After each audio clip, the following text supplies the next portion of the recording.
finish off this Let's Play series because it kind of got me interesting. This is going to be the Grace Report because I found this interesting. This is the truth behind Raccoon City. So, introduction.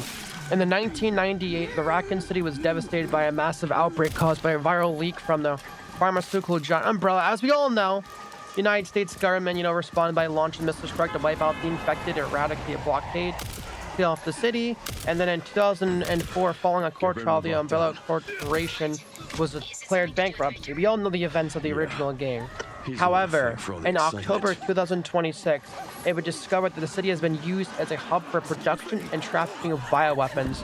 This report reveals that the established narrative of the Raccoon City incident was falsified, and the events newly discovered truth surrounding the incident.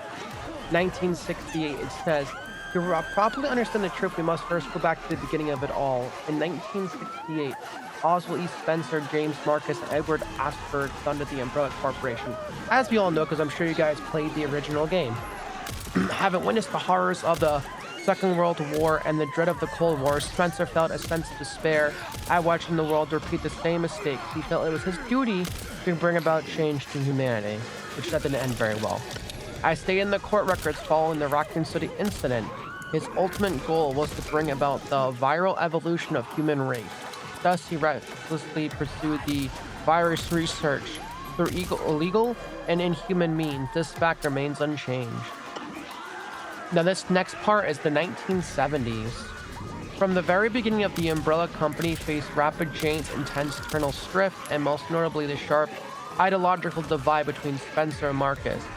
According to the court records, this conflict was cited as a primary factor leading to the unusual development which followed in 1978. James Marcus developed the T-virus, which as we know caused numerous outbreaks. This is the 1980s now. This crucial period for understanding the base of what caused the incident and the truth behind the entire case. Spencer's influence on the ARC establishment. Spencer used internal politics to have Marcus demoted and absorbing the T-virus research into the facility under his own control. From then on, Umbrella began to actively research and develop bioweapons under Spencer's leadership. As we all know, the different ones like the Nemesis and the Tyrant, the Lickers and the Bugs, and then so on and so on. Underground facility known as ARC, which was discovered during the recent events, originally served as an administration center of Umbrella's research. Several documents outlining Spencer's plan for the ARC have also been discovered. Now, this is going to go into more details that Umbrella wasn't the only one behind the scenes. Excerpt from the confiscated records long-term strategic review 1980_0422. ARC-centric integrated research roadmap step 1, concentrated investment into the Wesker project and the T-virus. Establish of ARC as central command center, develop of ELPIS and memory transfer and force evolution. This is the first instance of the significant keyword ELPIS. The connections involved, and this is where it gets really crazy. So the following documents regarding Marcus's involvement were also discovered. Excerpt from the confiscated records. It says, receipt of a donation, receipt of James Marcus Sender F Foundation amount $30 million. This document shows a suspicious flow of being channeled to Marcus. Past FBI investigators revealed that the source of the funds, the foundation, was just one of the puppet organizations of the connection. The F Foundation no longer exists. That they claim. The connection is a criminal organization that various government agencies have been sounding the alarm against for years. The Inflict group is the heart of all. As evidence suggests that the connections sought involvement with Umbrella's central operations, as we've seen with the ending of the game. So I think that Hunk and those guys were being paid by the connections. They must be the new big bad. They were paying them to go in there and take a bunch of the research, as we've seen what happened at the ending of the game. Evidence suggests that the connections sought involvement with Umbrella's central operations. Additional documents belonging to the prodigy of Marcus, Brandon, Billy have been uncovered. This is where it gets really interesting.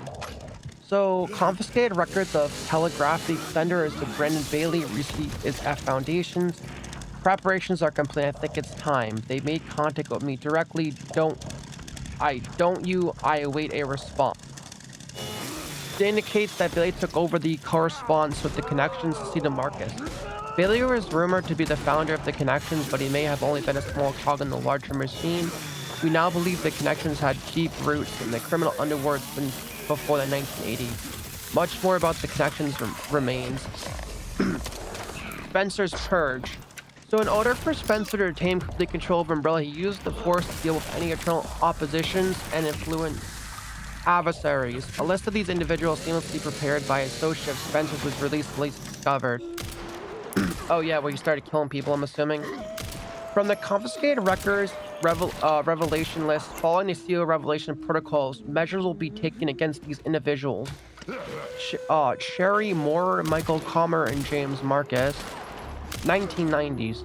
During this period, Umbrella continued to grow and expand through ties with government. The organization became so large that Spencer could no longer fully control it. Numerous incidents plagued Umbrella facilities around the world as a result of poor management. As we know, with the numerous outbreaks and stuff like that. Further information was being leaked to rival organizations and the connections due to a mole has infiltrated the company.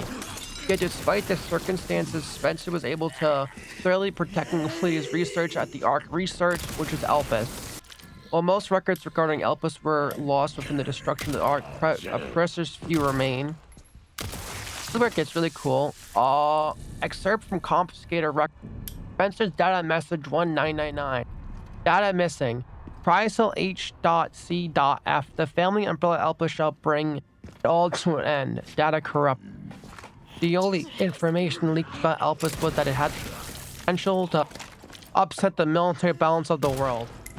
However, a strictly managed password known only to Spencer was needed to access it. As we know, it was hoped to release it, and the other one was to destroy it. And they're not wrong, it would upset the balance of the world. Everybody realizing bioweapons inside, like, the Resident Evil universe. So if there was a cure to every single virus, it would destroy, bioweapons. There would be nowhere to counter that antidote. Elpis is a powerful antiviral drug. However, this was unknown to those who saw the connections in other black market groups. Mistakenly thought it would be a powerful bioweapon with potential control of human mind. This confusion likely stemmed from the fierce competition surrounding the bioweapon developed. It was a common knowledge that Spencer, the developer of Elpis, aimed for evolution and control of humanity through biotechnology. Completion Elpis. Based on the data taken from the confiscated records and change in Spencer's behavior, we believe Elpis was completed around the mid-1990s. Period. The records show a marked decrease in the number of public statements from Spencer. A similar decrease in activity was also observed at the Raccoon City orphanage. As we know why, the children were absolutely experimented on and they went crazy and tried to kill them. They killed a bunch of the scientists and doctors as well.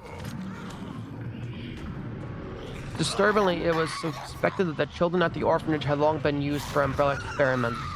While Spencer frequently visited the orphanage, records indicate he stopped in the 1990s.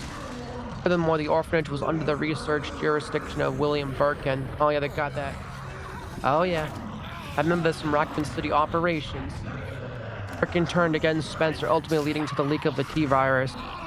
1998, the Raccoon City incident. T-virus leaked from the Umbrella research facility in the Raccoon City, causing outbreak. Response, the government decided to launch a missile strike on the city under the pretense of containing the spread. However, this is where we have been misled. The missile strike was not launched to protect the spread. A plan was formed to disrupt the relationships between the government and Umbrella and shift the blame for illegal activities onto Spencer. Found record indicated the connections lobbied for the missile strike. So Spencer was framed then. That's actually crazy. Except from the confiscated records, access log from the first assembly minutes, Arc has been secured, commenced the missile strike.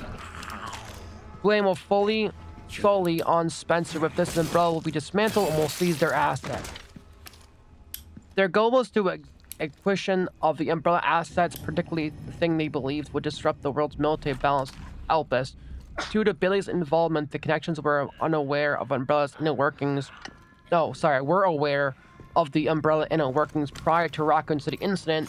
This set them up to swiftly secure Arc before they instructed the government to carry out a missile strike. After the Raccoon City incident, the Umbrella trials, as well as known trials, were held after the events of Raccoon City. Testimony from Raccoon City survivors, along with evidence submitted by the Global Pharmaceutical Court, and demonstrate the scope of Umbrella's nefarious activities. Evidence against Spencer was presented at the trials by a subsidiary, Albert Wesker. Bro framed him. Yeah, if I recall too, he actually killed Wesker as well. It is now evident that Wesker was linked to the Trincell. If in turn had strong ties to the connections. Therefore, it's highly likely there was pressure from the government and the connections during the trial. In 2004, following the outcome of the trials, Umbrella was forced into bankruptcy, just as connections of the government intended. Also, Spencer was held accountable as a CEO and he disappeared from the public eye. Acquisition of the Ark. The connections in the government seized Ark during the Raccoon City incident, therefore Ark has served as a base for research, development, and disruption of bioweapons. So I probably explained that when we went into the Ark, there was armed guards there by Hunk and the rest of those, like, USSC troops, because they were paid by the connection and most likely government people that were involved with it as well. Protect that place and to kill anybody that, trespassed into that place. This is starting to make more sense now. Documents believed to be transaction lists have also been seized. These lists are Umbrella's competitors, along with the organization that were previously found guilty of illegal activity. Unfortunately, most evidence was lost with the collapse of the Ark. Recovery efforts continue, but it's successfully unlikely. Proliferation of the bioterrorism. So following the Raccoon City incident, weaponized virus developed by Umbrella was leaked. Sequentially intensive bioterrorism utilizing this technology spread around the globe. In 2013, President Adam Benford was assassinated in the bioterrorist attack, as we know, which was, Resident Evil 6. Leon had to put the president down. Intelligence agencies report that the president wished to reveal the full truth of Raccoon City incident. It is possible the President Banford was privy to the facts revealed in this report. Spencer's final years. So, remaining records about Spencer after the dissolution of Umbrella are scarce, but a new source of information has recently come to light. Interview conducted by Alyssa Astcraft. Despite being responsible for countless activities, Spencer showed some signs of remorse in this interview. Having lost everything, he sought atonement. While Elpis is a powerful instrument that could be rendered a vile weapon, instead it also has the potential as a panacea to be used for good. It's possible that Spencer's true motivations behind Elpis were for peace and redemption. While he remained obsessed with the evolution of humanity through his later years, most testimonies describe him as nothing more than a senile man. Spencer died in 2006 at a secluded estate. His true intentions behind developing Elpis will forever remain unknown. As we know, he didn't die. He was murdered by Wesker, as everybody recalls.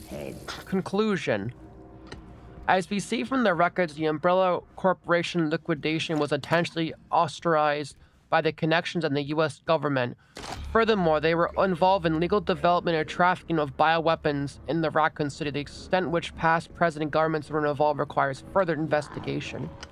Much about the connection remains shrouded in the mystery, and most records of their involvement were destroyed along with the Ark. Countless lives have been lost. As government officials, we have a duty to pursue the truth. If anything, findings will finally offer some closure to everyone who fell victim to these heinous actions. FBI intelligence analyst Grace Ashcroft. Jeez, that is crazy, man. Absolutely insane.